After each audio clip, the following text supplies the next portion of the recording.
Okay, thanks. Hello, everybody. We are back, House Appropriations Committee. It's Tuesday, the 14th of January.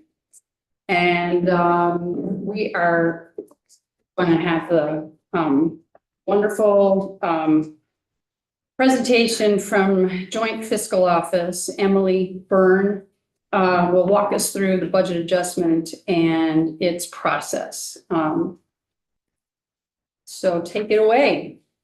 Sure. So for the record, Emily Byrne from the Joint Fiscal Office. As Representative Bloomley indicated, we're going to talk about the budget adjustment. Now, we're not going to talk about the budget adjustment that we just heard about at all. More going to set the stage for what is the budget adjustment and why do we do it and why is it important and what to expect in it. Sort of keep the, we only had the budget adjustment for a couple of days, haven't had a lot of time to dig into it. So I will go through this sort of more educational type presentation and then we can answer questions after that. I do need to leave at about 3 o'clock. And yeah, we'll go from there. Cool. So starting out, adjusting the budget. An overview of the budget adjustment process. So when the budget is built, it actually started, or I'm going to back up. So on May 23rd of 2024, the governor signed the FY 2025 budget into law. So that was about a month and a couple of weeks before that budget actually went into effect and was applicable. And if you back up even further in terms of the timeline for building the budget, the governor presented that budget on January 23rd of 2024. About 6 months prior to the start of that budget year. And budget instructions were issued to agencies and departments back in August of 2023. And that's when the sort of budget building process really kicks off. So it's been about 18 months since the FY25 budget building process started, and things change during that process or during that time frame. A budget, right? It's just a plan. It's sort of what you anticipate you're going to do, what you think is going to happen, how we plan we're going to spend our revenues, and it's estimates that will be available within any given fiscal year.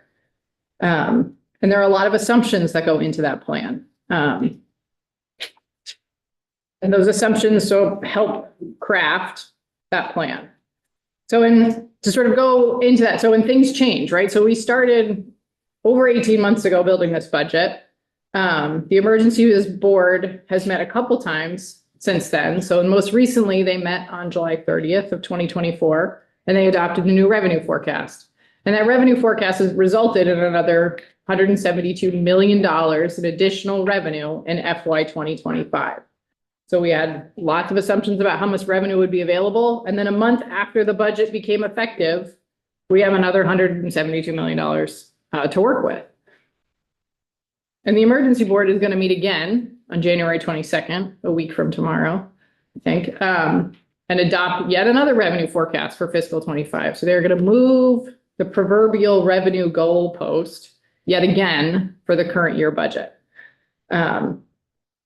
And these two folks, for those who don't know, that's Tom Cavett and Jeff Carr. They are the state economists. They are the ones who present the new revenue forecast. And I think it's sort of important to figure out sort of how that revenue picture changes. When I was looking for a picture of Tom and Jeff, I happened upon an article from 10 years ago when I worked at the Department of Finance and Management, where the headline was very different. And it was, the state budget has a $113 million budget gap. So there are years where, like now, there's a revenue forecast and there's extra money, and that's great. And we can think of new ways to utilize those funds, but the alternative is also possible, where there is a revenue forecast that's adopted that actually reduces the amount of revenue available to the budget, in which case the rescission process has to take place, or the budget adjustment itself has to reduce appropriations in order to ensure that we have a balanced budget when we get to June 30th. This is just a note. They do the general fund, which is what we're also going to talk about. There's also revenue forecast for the education fund and the transportation fund. And the When it comes to special funds on the revenue side of things, you'll see that in the budget adjustment, there are some additional appropriations from special funds or additional transfers from special funds, additional reversions. In the budget adjustment process, sort of as we move through the year, there's just more experience and more knowledge. Sports betting is a good example that was in the actual budget adjustment that Commissioner Gresham presented, where they are looking at having fewer receipts from sports betting that was initially anticipated being transferred to the general fund. So we need to adjust what we anticipate that revenue picture to look like because of the actual experience in that program. Similarly, we had a bunch of assumptions when it came to building the expenditure side of the budget. Right? We have a lot of assumptions about how many people are actually going to show up and enroll in Medicaid in any year.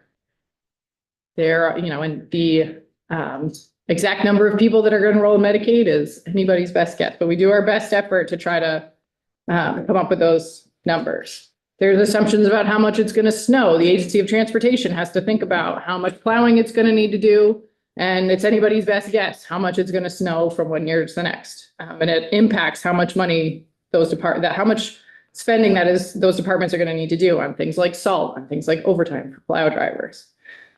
Similarly, how much Vermonters will use government services. So how many people are going to show up who not just enroll in Medicaid, but then actually go to the doctor and utilize those services. Whether or not there will be a flood. I think we built the budget assuming there would not be another flood this summer, and there was one. There's a lot of assumptions about what's going to happen in the economy, right? Whether or not what the rate of inflation is going to be from one year to the next, what the unemployment rate is going to be from one year to the next. Things like the price of gas. This impacts departments like Agency of Transportation, Department of Public Safety, Fish and Wildlife, who are spending a lot of time on the roads. And they're assuming that the price of gas is going to be X, but then anything could happen between August 31 of 2023, when the budget's built start, and July 31 of 2025, when the budget is closed out. Cost of state employee benefits. This is another one that was talked about in the budget adjustment that was presented. There were assumptions about what the healthcare rate was what the healthcare self-funded health insurance program for the state employees was going to be. And it turns out they need more money. I mentioned the rate of inflation already. That sort of appears throughout the budget, and the list sort of goes on. There's sort of all of these assumptions that people have to take into account when they build their budget. And those assumptions and estimates to build a budget are typically wrong. So it's not really a joke. It's kind of a joke. I don't really know. But as someone who is, a training an economist, as an economist, right, this sort of, weathermen tend to be better at their job than economists are, right? Like it's the same sort of situation. We're doing our best to predict the future. And if I was better at it, then I would, retire early and have a lot of money and it would be great. But we do our best to guess, and sometimes we're wrong. So, right, there's always going to be more or fewer people enrolled in programs, right? There's, over 100,000 people enrolled in the Medicaid program, and getting that number right is very hard. Turns out it's probably going to snow more or less than we thought it was going to snow in any given year. More or fewer Vermonters will utilize services than we thought. There was a flood, for example. Something will happen in the economy that nobody predicted would happen, and it will sort of trickle down through state government. The price of gas is probably going to be different than what we thought the price of gas was going to be when we built the budget. This is, as I mentioned, employee healthcare costs went up more, or maybe it went up less than anticipated in a given year. And the rate of inflation is different than what we assumed. I think that's one that we really have no idea what's going to happen with inflation with the new administration in Washington and changes in the economy. Yes, Representative Stevens. So in your role as an economist, Sure. your job is to identify the things in the previous slide as facets of something to pay attention to. And in the case of budget adjustment, and this is all just a question here. So in the case of budget adjustment, we're actually adjusting based on existing numbers or situations within a certain realm of reality, which is some of the second slide. So two questions. Do you ever stop and look back after the end of the year and go, jumping, geez, and we were really right or wrong on any of this stuff? Like, I know that in years past, when we say, what's the impact of raising the minimum wage? And we get a number from an economist. And then 5 years later, when we go and do it again, and I ask, or anyone asks, did we get it right the first time? A lot of times the answer is, Yeah, I think it probably depends on the issue. Like when you're building the budget, you're always looking back at like, oh, that's, how many people did we have in Medicaid last year? And then like Medicaid's a good example where you're looking at like every month when you have another little piece of data to try to use that additional piece of data to inform, sort of where we think we're going, and what sort of other impacts there are. I think for that one, I think some of the issues that are bigger and more complicated, like did the minimum wage have an impact, right? There's lots of different factors that may play into that. I do know that there, folks look at that to try to figure out, did it have an impact or not? But right then you have to account for all of the other variables in the universe and try to see whether or not that was the one that sort of moved something or not. In sort of the budget context, right? I think it's always looking back at sort of what happened in the prior year, what happened 5 years before, and how does that sort of inform the trend, and what we think we're going to spend in the next year. so how much nervousness over the coming federal change, things that have been promised or threatened or what have you? How much stress should we be carrying with the budget adjustment as opposed to perhaps the budget? Budget adjustment, I would probably say not a lot, because we're almost, we got 5 months left in terms of like things that will shock the system, right? Some of those things take a little bit longer, I would say. But in terms of setting up the FY26, the FY27 budget sort of coming forward, I think some of that uncertainty may play out. But again, who knows? There may be something else that, turns things. Thank you. And so just at a high level, there are sort of just these other sort of terms or things you might hear in the budget adjustment that sort of are playing out, right? Like, so receipts aren't meeting projections. Again, that's the sort of the sports betting example that I used, right? We thought we were going to get X number of dollars, and we are probably not going to get X number of dollars. So we're going to adjust accordingly. The cost per case is increasing or decreasing, so that we hear in Medicaid a lot, more people are going to the doctor, for example, and it's costing each of those persons. It's going to cost more. Projections were not met. That's similar to receipts aren't meeting projections, but those projections may be on an expenditure side of things. Either we're not spending as much as we thought we were going to do, or we need to spend more than we thought we were going to. Unable to hire staff. That one is one that you hear in certain departments, that they built the budget assuming they were going to have a certain level of staffing, and maybe they haven't found people, or more people retired than was anticipated.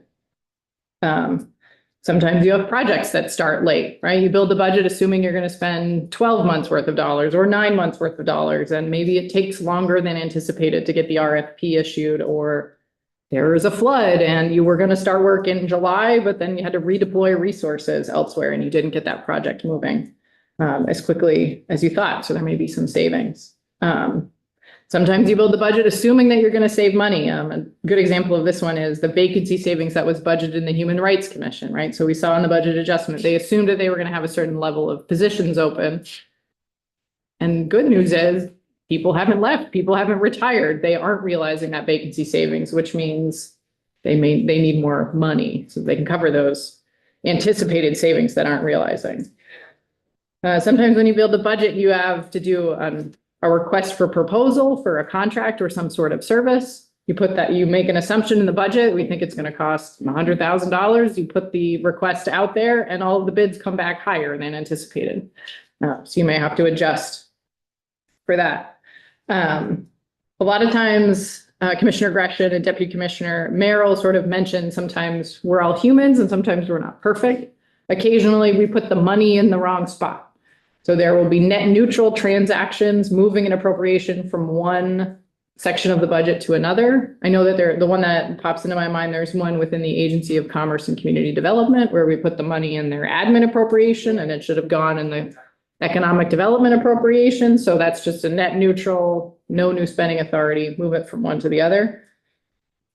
And we also saw this one, the service level agreement changed.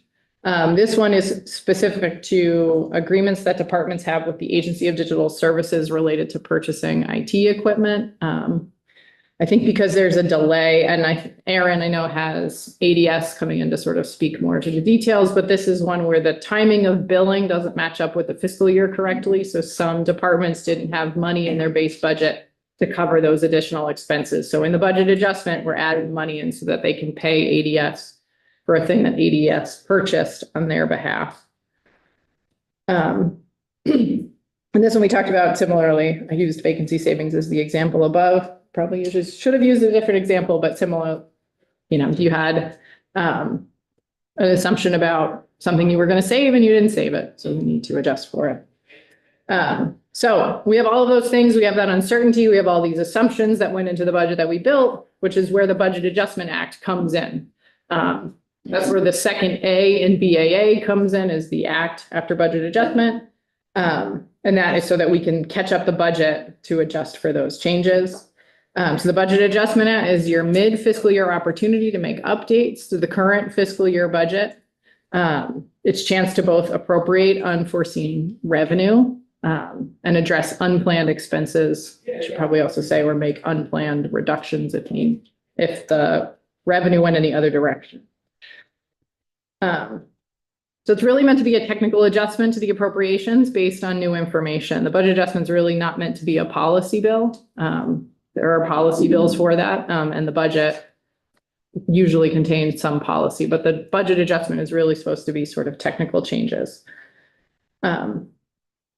Occasionally, I think there are instances where changes need to be made more quickly. And since the budget adjustment is usually one of the bills that goes early, sometimes the General Assembly will put things into the budget adjustment that are germane, but also to ensure that the sort of law catches up quickly with what needs to happen on the ground.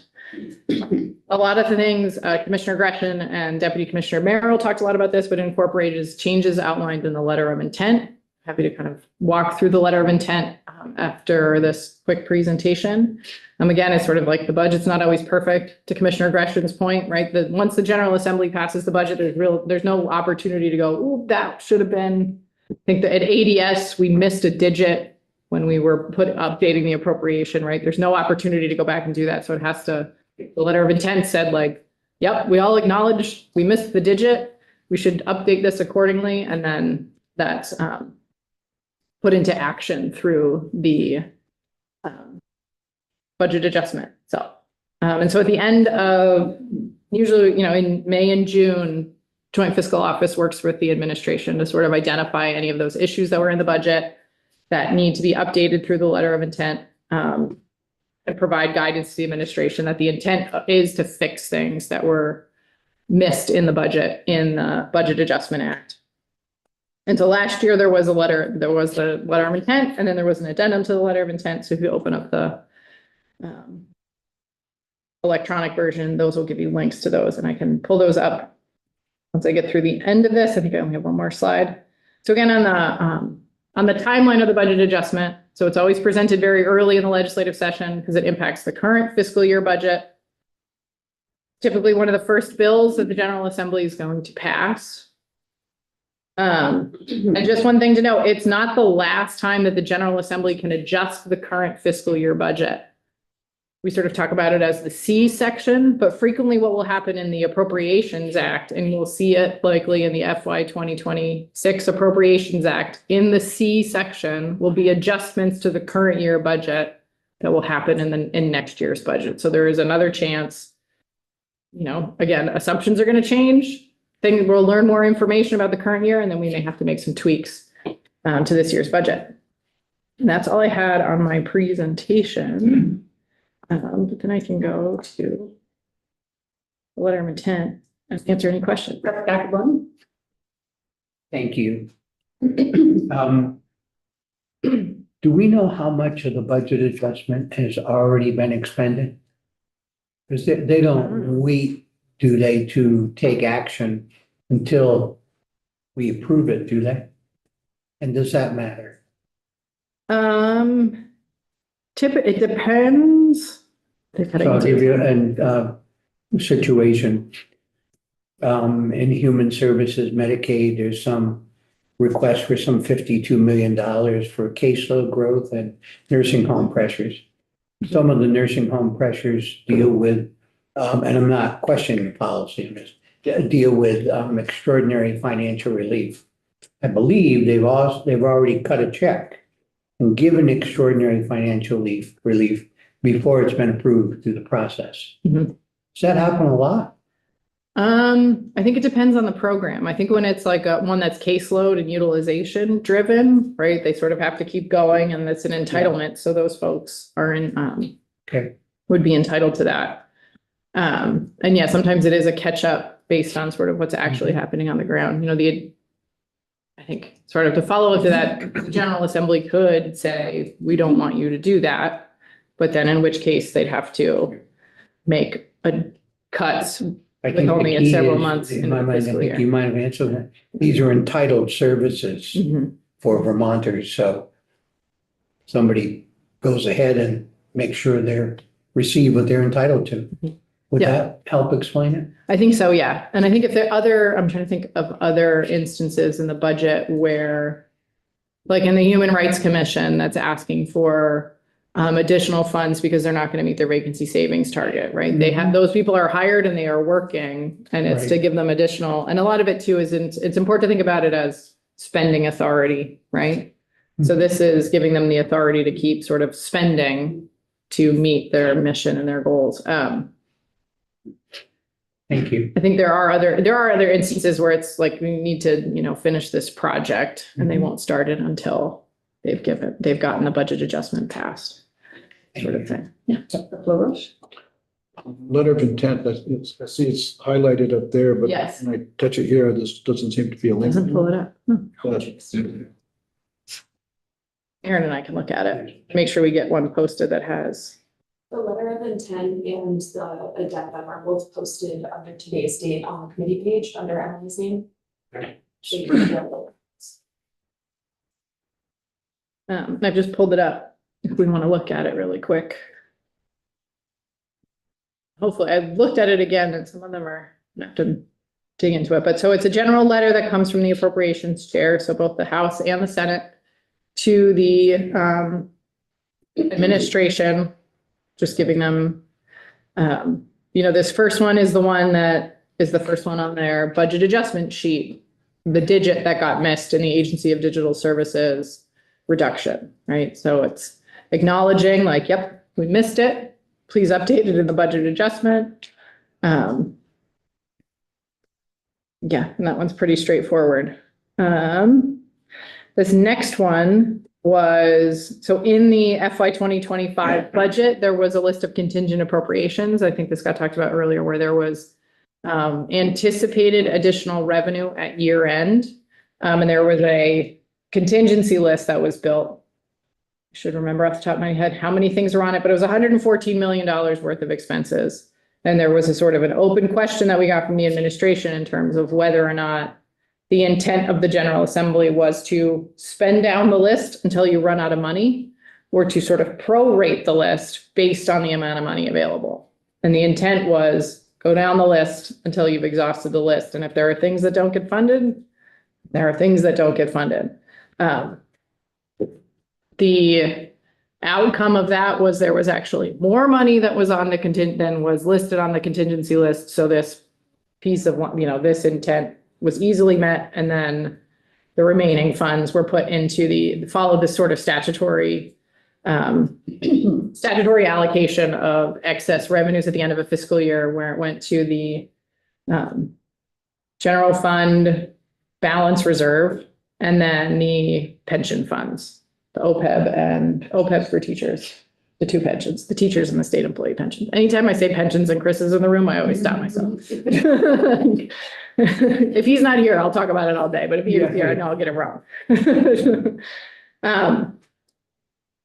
There was a position funded with the tobacco litigation settlement funds. And that this is just indicating that the intent is that the judiciary utilize those tobacco settlement funds until it's exhausted. And then in the future, sort of look to how that position would be funded. There was a reversion of $3 million of unobligated general fund appropriated to the Agency of Human Services that was supposed to be directed for the replacement of the comprehensive child care welfare information system. And that the intent was that it get reverted, but then in the next fiscal year, sort of go right back to DCF for that program. I believe that's what that was saying. Yeah. In the FY25 budget, there was also a 3% rate increase that was put in for the designated agencies and the special services agencies. This language was just to clarify that it was to go to the designated agencies and the specialized services agencies. Their whole rate was to go up 3%, and then they were supposed to utilize it sort of to make sure they do their work. Not specific. There was a question about whether or not it was specifically supposed to go to employee salaries, or to recognize that employee salaries aren't the only cost pressure at those agencies, so that it was a 3% for them to do their work. So the budget, it's a pretty short letter of intent for the budget, frankly. You have to keep just the budget itself on one page. There was, and as indicated, again, in Commissioner Gresham's testimony around Act 181, which was H687, specifically related to the property transfer tax. And just the budget always has language about the direction of the property transfer tax because it was changing in what turned into Act 181. There was a sort of timing issue of how to align the changes happening in the Budget Act versus in that additional bill. And once both bills passed and we realized that the effective date of one bill was different than the effective date in the other bill, it meant that they sort of were at cross purposes. So this was to clarify that the intent was that, to follow what was in 181 and then true it up in the budget adjustment. So that first piece of language that Commissioner Gresham walked through today was that doing exactly that, was truing up what was in the other bill. And so what's in the budget, so it's only in one place, so it's easier to pay attention to. So we're not trying to follow this bill did that and this bill did that, but the effective date of that one was this, and that it will be easier to follow.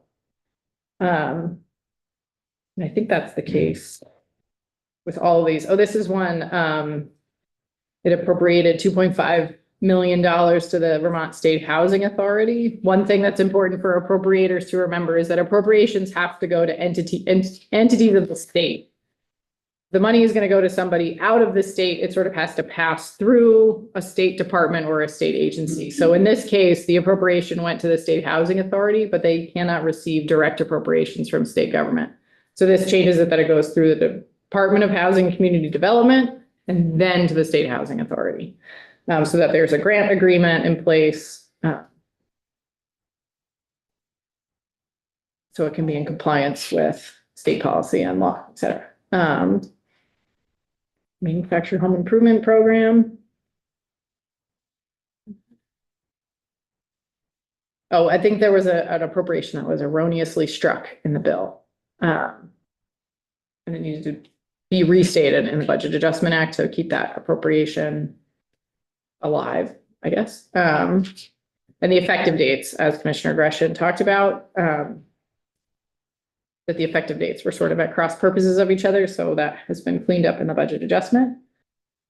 And then this one was another one that Commissioner Gresham spoke about, was the overpayment that occurred with the Canaan School District and the Northeast Kingdom Choice School District. So again, acknowledging that that needed to be fixed in the Budget Adjustment Act. And that was the intent of the General Assembly, to make sure that that was corrected. That was the first letter of intent. Then there was an addendum. There was only one thing in the addendum that we worked with Rep. Bloomley on. So she can probably speak to it better than I can. Is this the new one? It related to the intent. We got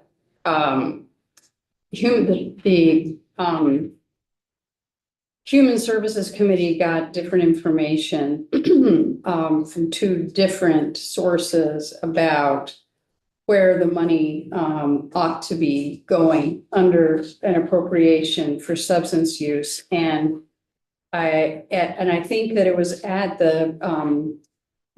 it was when we were doing conference committee that the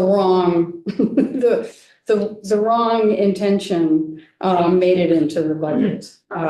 It's just a question of how many sites outside Burlington. We're talking about 3 sites, we're talking about 4 sites. And that was resolved through this kind of conversation. When did that happen anyway? This summer? Yeah, it was the Yeah. end of July. Yeah. Sign this one. Yeah.